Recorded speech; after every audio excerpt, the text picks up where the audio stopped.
Mother's Day. Thank you. It's lovely. Wow, what a treat. I love it, Tim. Here's to you. I just love it. Here's to you. Quick. Remember, I had Dolly, my little calf that I had. You know, I saved her life because Dad came in and said, I guess I'm going to have to put that new calf down. She can't walk. And I was 10 years old, and I said, what? And I went running out, and I looked at her, and she was walking on her ankles. Her feet were bending under. So it made sense to me to just get some kindling and wrap some rags around and make her a splint on both of her front legs. And pretty soon she was walking everywhere. And we were running everywhere and playing together until she got to be really big. And one day I ran between two haystacks that were about this close together, and she was right behind me. I tripped and fell. She landed on me with all four hooves right in the middle of my body and jumped over the top. Came back to sniff and see if I was alive. Knocked the wind out of me for sure, and I decided she was too big to play with anymore. So Dumont televisions had just come on the market, and I told my daddy if he'd buy a television, I'd supply the money. I sold her for $312. $300 went to the television, and $12 went to my new figure skates. And I could skate in the orchard when Dad flooded it in the wintertime. It was beautiful.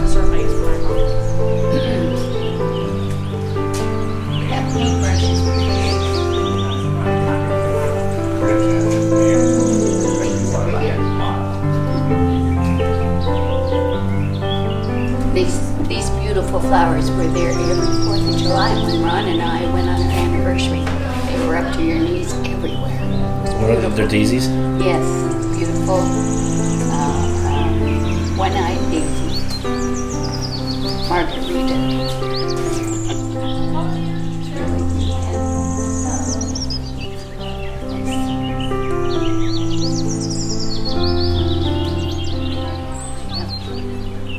Dogwoods that are more resistant to bugs. That's called the Pacific dogwood.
So I'll just start jumping into my disclaimers. First and foremost, photography is okay. They are not precious museum pieces, so that means flash photography is also totally acceptable.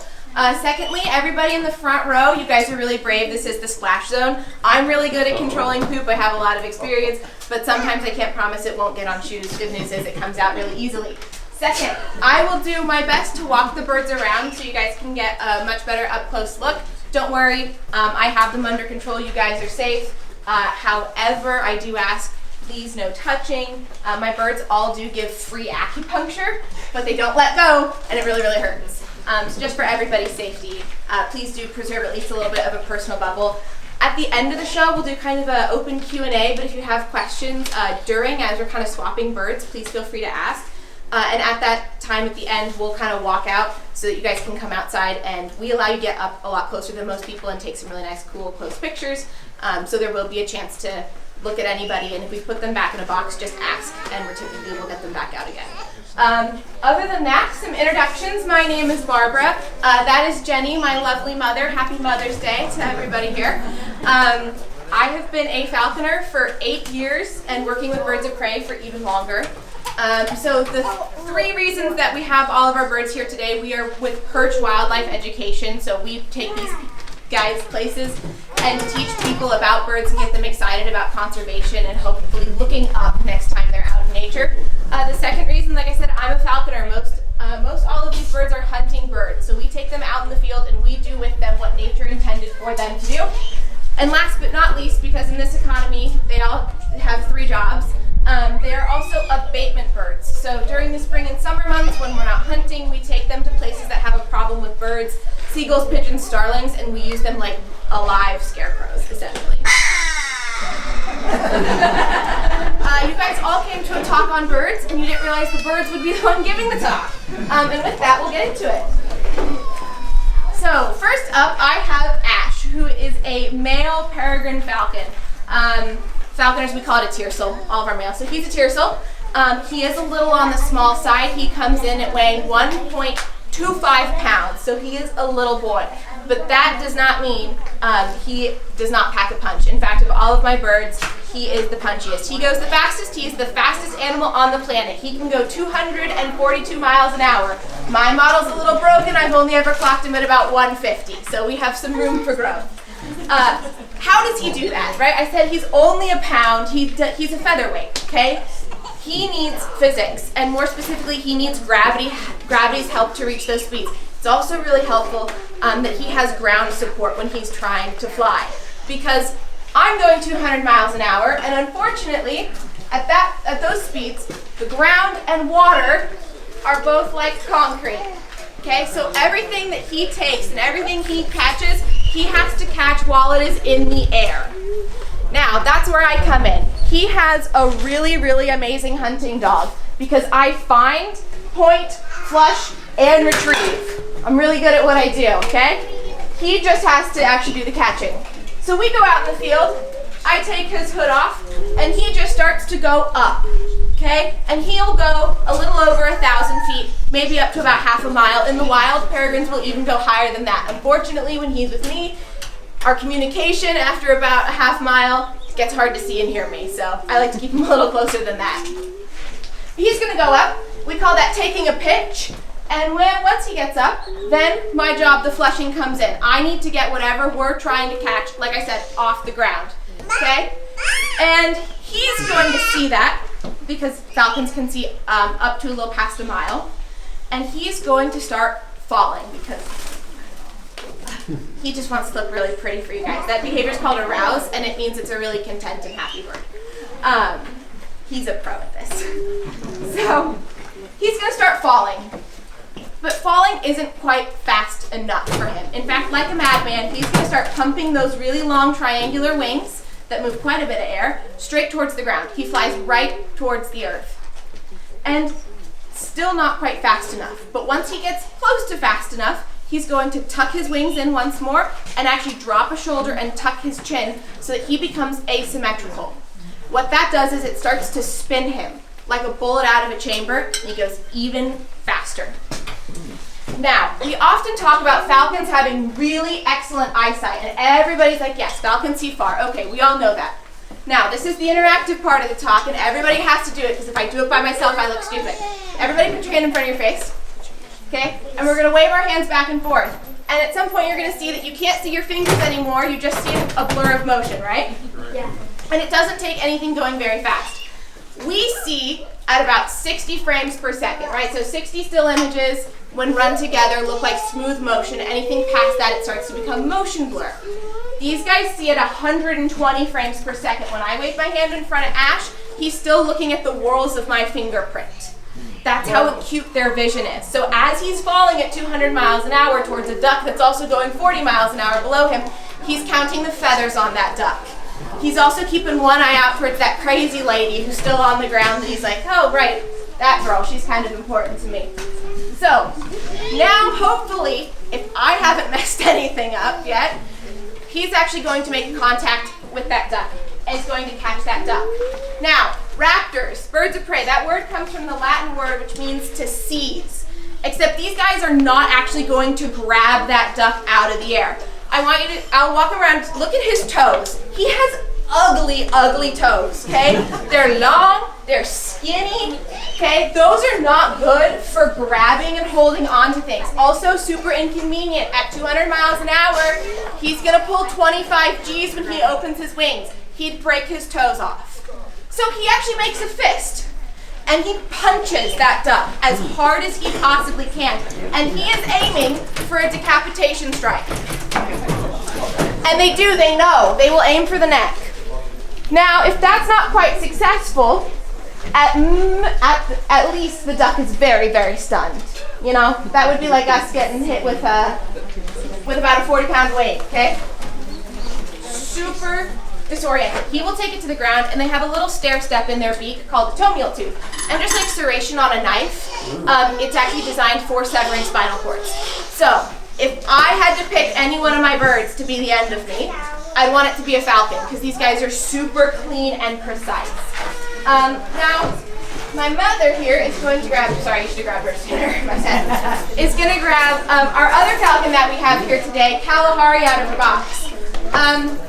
So Kalahari is a saker falcon, and the reason I like having these guys out at the same time is because you really can see a falcon is a falcon is a falcon. They're all going to have these long wings that kind of cross in the back and nice long tails.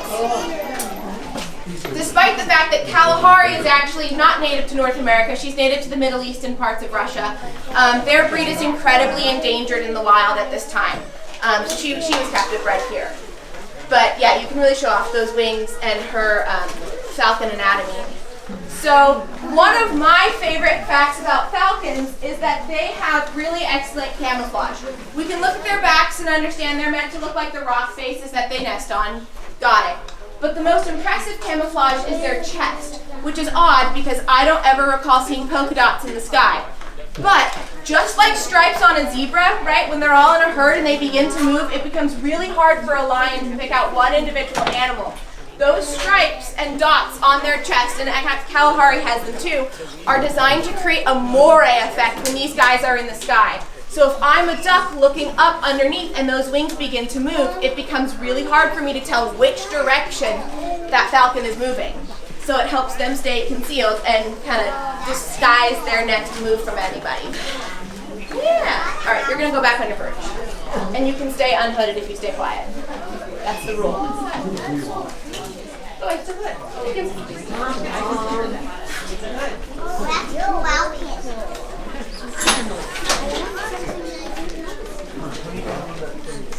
Come here.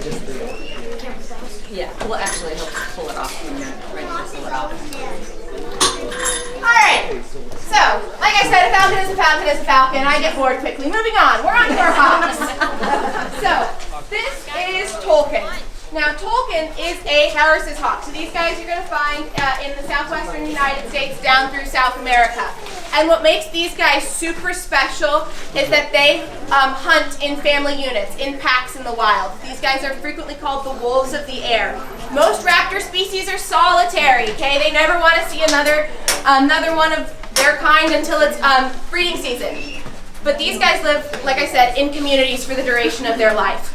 That makes him a really excellent falconry bird, right? Because he has that natural disposition to want to work cooperatively. Yes. And in order to do that, though, they're super vocal. They chit-chat a lot. But they also have to utilize non-verbal communication. So you can look at him, and he looks kind of like the browns and oranges you might find in the desert, except for these lovely flashes of white at the end and at the base of his tail. Okay? These guys literally shake a tail feather to talk to one another. We're all a social species. We all have a common language. I can wave, thumbs up, thumbs down, hey, come here. And you can understand all of that over a distance. Same with these guys. The desert's nice and flat and open. All he has to do is wag his tail to say, come here, siblings, come here. I found a jackrabbit that we're going to hunt. Now, so this is Rogue. Rogue is also a Harris's hawk. She's a baby, which is why she looks a little different. She'll mold into her adult image this year. And if they start chatting back and forth, that's just what they're going to do. Right now, Rogue is asking for Tolkien's attention. Tolkien is my grumpy old man. He's like, I'm not your parent. It's not my job to feed you. So that's that. But once they find each other, right, once the group has assembled, they're going to stack like Legos. Now, one bird is going to be the sucker bird. Okay, and that's the bird that lands first on the cactus. But that's not very pleasant. I would rather not stand on a cactus, so they've developed a behavior called Harris hawk stacking, where one comes in and stands on the back of another. Now, I'm not putting a lot of pressure on him. He naturally does that kind of flattening pancake motion.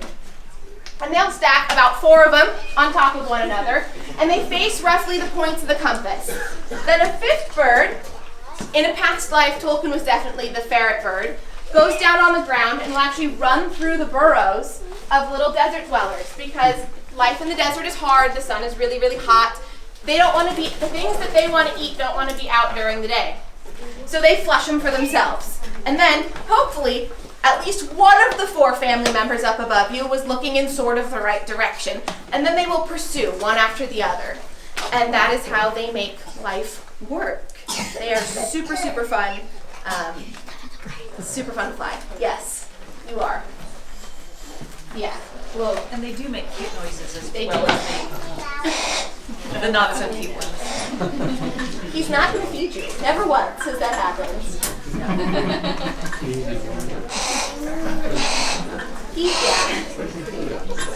Oh, my fun fact, I almost forgot, since it is Mother's Day, so even though Rogue is a baby, and Tolkien is now 7 or 8 years old, in Harris hawk world, they are a matriarchal society. So the lowest ranking female in this kind of group cast still outranks the highest ranking male. Yes. So, yeah. I always like to share that. Yes, question. See the owl? Oh, we are getting to the owl.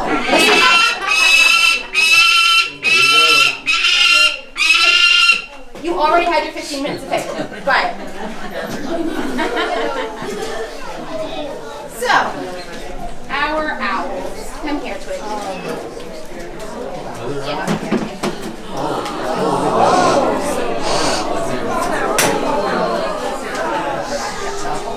You know, I love the oohs and ahs, but it goes right to their head. It really does. They have such an attitude about it. So, this lovely, lovely bird is Twig. Now, I do ask that once we start getting our owls out, if you guys can just be a little extra quiet, a little extra still. That's really helpful for these guys. These guys make their living by being invisible. They are the ninjas of the bird world.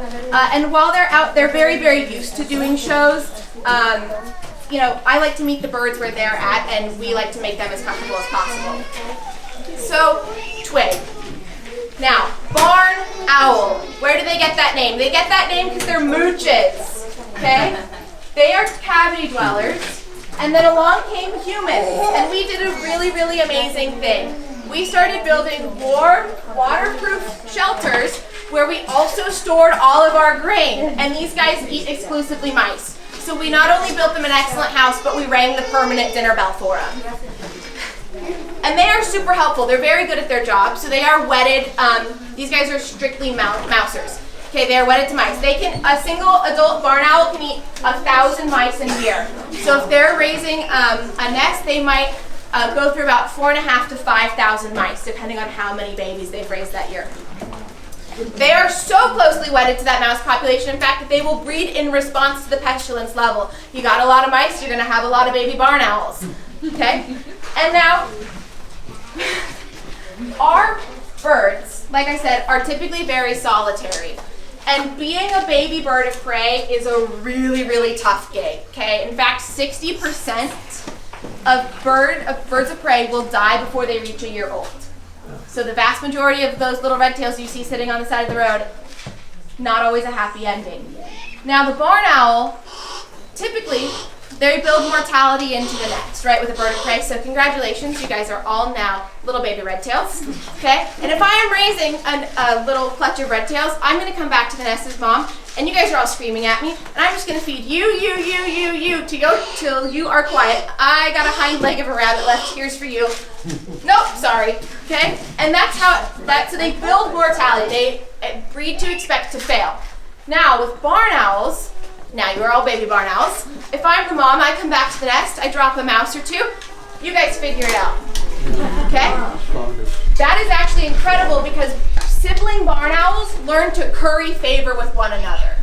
So when he was a baby, Twig really liked, he was an imprint, he'd really like to preen people's hair because that's how he would earn favor. So he's like, hey, I preened you, you're gonna help feed me. So the older siblings will actually help raise the younger siblings in barn owls, which is incredibly unique. So barn owl families tend to have a better, higher success rate than other species of raptor, at least till they get out of the nest. Now, something about Twig, and I'll walk him around and try to get him to beat his wings so you guys can hear or not hear just how quiet he truly is compared to our peregrine or our Harrises. Now, that is because of a very specialized comb.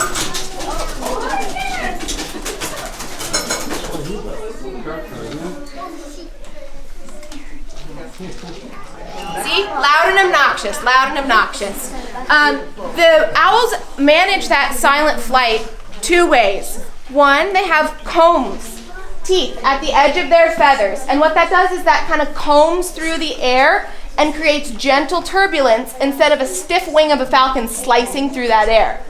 The other thing, barn cavity nesters, they're not waterproof. They lack the oil that waterproofs most birds' feathers. And that's because oil creates friction and friction creates noise, okay? So these guys are really, really sad and pathetic when they get soft because they just soak right on through. Now the next owl that I have is going to just hang up here for the duration. Yes, I know. The owls are like vampires. They love their boxes during the day. They just want to be out of the sunshine. No, I don't want to. So our owl up here, and you guys might have a little bit of a harder time seeing him because he's kind of tucked back and away, is Druid. Now, Druid is one of our few birds that was actually an injury placement. So he came to us from a wildlife rehabilitator who deemed that he would not survive by himself in the wild. So we gave him the best life that he could have. We suspect he got hit by a car or that he got his foot twisted up in a wire fence, but he now does not have function of one of his feet. So being on the glove is just really hard for him. And like I said, we like to make our birds comfortable. So barn owls.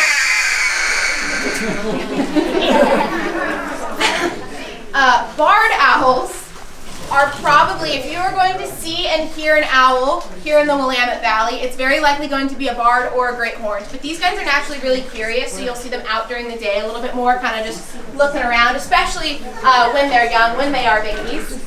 Now, Druid is doing a great job of showing off the mobility of his neck right now, but can you look forward, bud? Thank you, sir.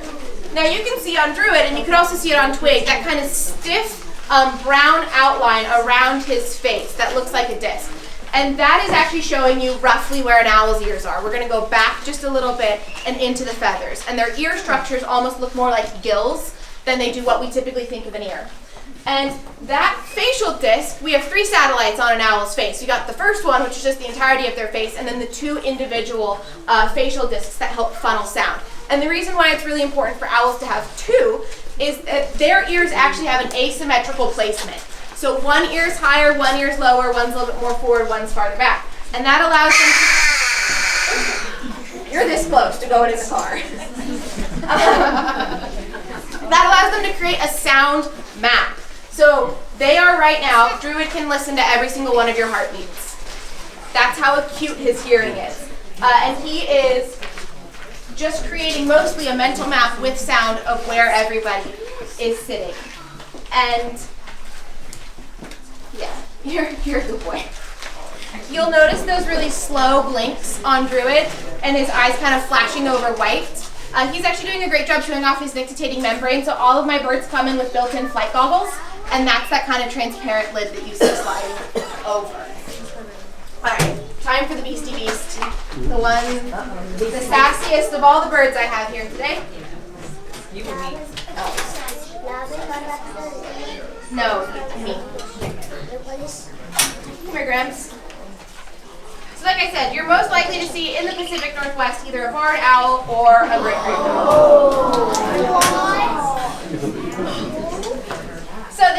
Gremlin. For those of you old enough to remember the movie, we try not to feed her after midnight. Things get a little chaotic. Oh, right, this one has no. Okay. So Gremlin is a female great horned. In birds of prey, the girls are larger than the boys because you want the big mean bird sitting on the nest to protect the young. Gremlin comes in at a whopping 3.17 pounds this morning. Okay, she is big, although she is mostly feather. But big and strong is the name of the game for these guys. Barred owls are incredibly versatile and adaptable in what they will eat. These guys are also very versatile, but they're kind of like the trash compactors, okay? They just pick up eating what nobody else wants to. They're great skunk specialists because they can't smell. But they also will prey on like kit foxes, young coyotes. If it's small enough, she can carry about 2.5 times her body weight. So she can pick up something that's about 7 pounds when she's at her heftiest. Yep. And her feet, okay, easily the most impressive feature of this bird. Thank you for that. She can generate 500 pounds per square inch of pressure with her feet. 500 psi, that is equivalent to the bite of a wolf. Okay, so these guys kill by constriction. You may not eat the other owl. That's good. Yes, even though most of my birds have been raised together and do this all the time, they are not friends. They would eat each other if they got the chance. And this girl is definitely my apex predator. But, so they kill by constriction. The bottom of her feet, although they are incredibly strong, are also incredibly sensitive to the point where she can feel the vertebra of whatever she is trying to eat, and she will feel for the cervical spine and then try to squeeze right there. So she also is a very efficient killer. You want to show off your camera? Oh my lord. There's no good hair days with these guys. It's so unfortunate. Thank you. Okay. This is what I wanted her to show off, is where she gets her namesake from, the great horned owl, is of course these wonderful tufts of feather on the top of her head called plumicorns. Okay? And what she uses these plumicorns for 2 things. One is communication. Right now she's telling you with her horns up that she is the most fearsome predator that you will ever encounter. She's really big, she's really scary, so don't mess with her. The other reason that she has these guys is to break up her silhouette. So it helps her camouflage to look a lot more like a broken tree branch than perfectly round features, because perfectly round lines are not very common in nature. So this just helps her look a little bit more like her surroundings. Yes. Now, the most striking feature about Gremlin, and she's the easiest one to see it on because she is the biggest, are her eyeballs. Right? Everyone likes to tell me that she looks right into their soul. Okay. Owl eyes. Owl eyes are very impressive. They also can see far. They are a little nearsighted though. So this right in front of her face, no good. It's why she has feather whiskers, so she can feel. She also can't really see what's down at her feet. It's kind of comical at times. So she can see far, and she can see in low light environments. She also sees fine during the daytime, okay? People worry, they're like, oh my gosh, you have your owls in the sun. It's okay. They actually have control over their pupil size. So they like to rock what I call the concussed owl look. She can control the light down to each side of her face. So she can sit with one pupil looking blown out, and the other one is just a little pinprick. So she's all right. Now, unfortunately, there's a cost for everything in nature, and there's very much so a cost when you have to fly, and that is the weight equation. Okay, she's strong, she has big eyes. Unfortunately, it's Tolkien, he's fine. Unfortunately, what that means is that there's not a lot of space for a brain. We associate owls with being wise. They are not. Okay? In fact, they are quite stupid.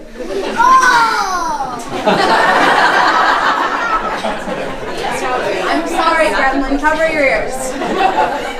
But they only have to be as smart as what they're catching. And they don't hunt particularly clever animals. The other thing is that if we had eyes that were the size of gremlins, you'd be walking around with grapefruits in your skull. So like I said, just in terms of space, there ain't much left for a brain. That's also why owls turn their heads so far, because there's no space for the muscles that move their eyeballs.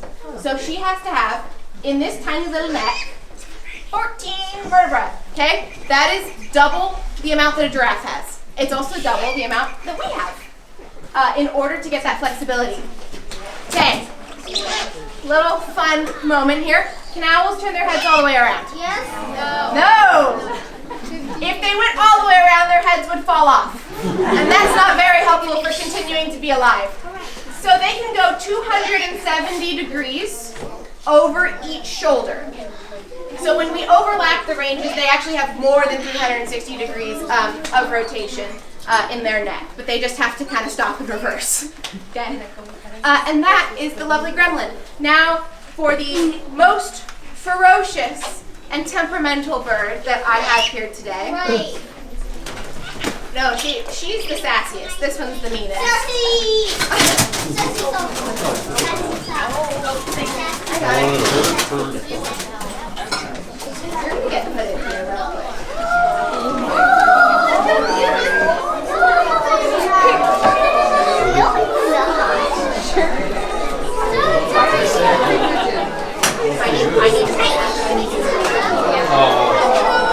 Alrighty. So this is Widget. Widget is a northern saw-whet owl, and Widget gets very offended when you call him cute or a baby because he is full grown. Okay? And he truly is ferocious. He is our other injury placement bird, so he probably had a collision with a window. Birds don't see glass well. And that left him with a permanent wing droop. So if you see him working on his balance, that is why. Now, saw-whets are remarkable because I said he's mean and I meant it. Most of my birds only kill because they have to, which makes a lot of sense, right? Every time we wanted a hamburger, we had to go out and find the cow, process the cow, make sure we had been growing the wheat all season for the flour for the bun. We would probably have a lot fewer hamburgers. That's every time my birds want to eat, that's the process I'm asking them to go through. Widget doesn't care. When it comes late fall, Widget goes on a killing spree just because it makes his heart happy. And he's going to go kill a whole bunch of mice and voles. And then he's going to hide them because he's a doomsday prepper. And he is planning for when the weather turns cold enough to freeze those things solid, he's going to have a hard time finding food. So if it gets to the point where he's in a food shortage situation, he goes and finds one of the mice that he has frozen. He sits on it like an egg until it thaws, and he has food for the winter. So saw-whets really are quite ferocious. Now they have a really interesting name. I think it's one of those names that shows how long humans have been fascinated and looking at birds of prey. Saw-whet. So back in the day, old loggers and lumberjacks were out in the woods. These guys are really hard to see, but they're really fun to listen to. They sound kind of like crickets, but those lumberjacks were like, oh no, I think it sounds like the process of whetting or sharpening a saw. So these guys actually take their name for their tiny little call. Yeah. Did I see a hand up in the back at some point? Do you have a question? Did you forget it? Okay. All right. Yes. Yes. Saying how strong owls are, and it's personally like so the great horned owl, yes. So 500 pounds per square inch of pressure is enough to break every bone in the human body, with the exception of your femur. Theoretically, when I'm handling Gremlin, she could break every bone in my hand, but she was raised with people since she was a baby, so she doesn't have any. And it's also just like we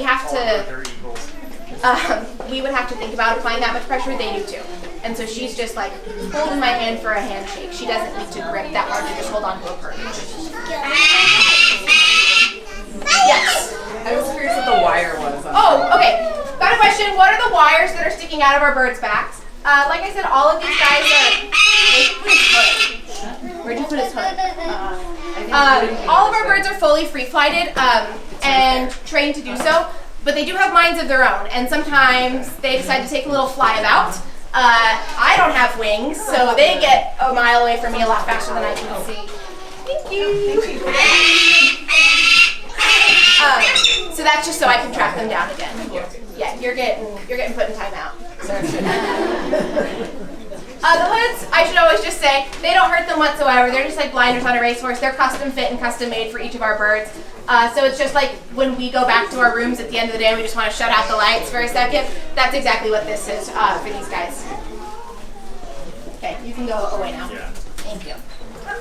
All right. Did I do such a good job that nobody else has any questions? I've just covered everything there is to know. What is the tiny one? What is the what? The tiny one's name? The tiny one, he is Widget. Northern Salmon Owl. Yes. Has your company ever worked for the Air Force? For the Air Force, no, but we have worked for the Army Corps of Engineers. Yeah. Yeah. I've been hearing about it now that's kind of invasive, that's pushing out the native one that Yeah. they're considering eliminating. So that is the barred owl. So that's The big one. That's for this guy. And the concern is that they compete for similar habitat as our spotted owls. They're kind of cousins in the bird world. These guys are a lot more versatile in what they will eat. And they'll eat amphibians, they'll eat snakes. The barred owl or the spotted owl is incredibly particular about where it nests and what it eats. So yeah, ODF&W has been considering lethal control options for these guys to help preserve spotted owl habitat. Yeah.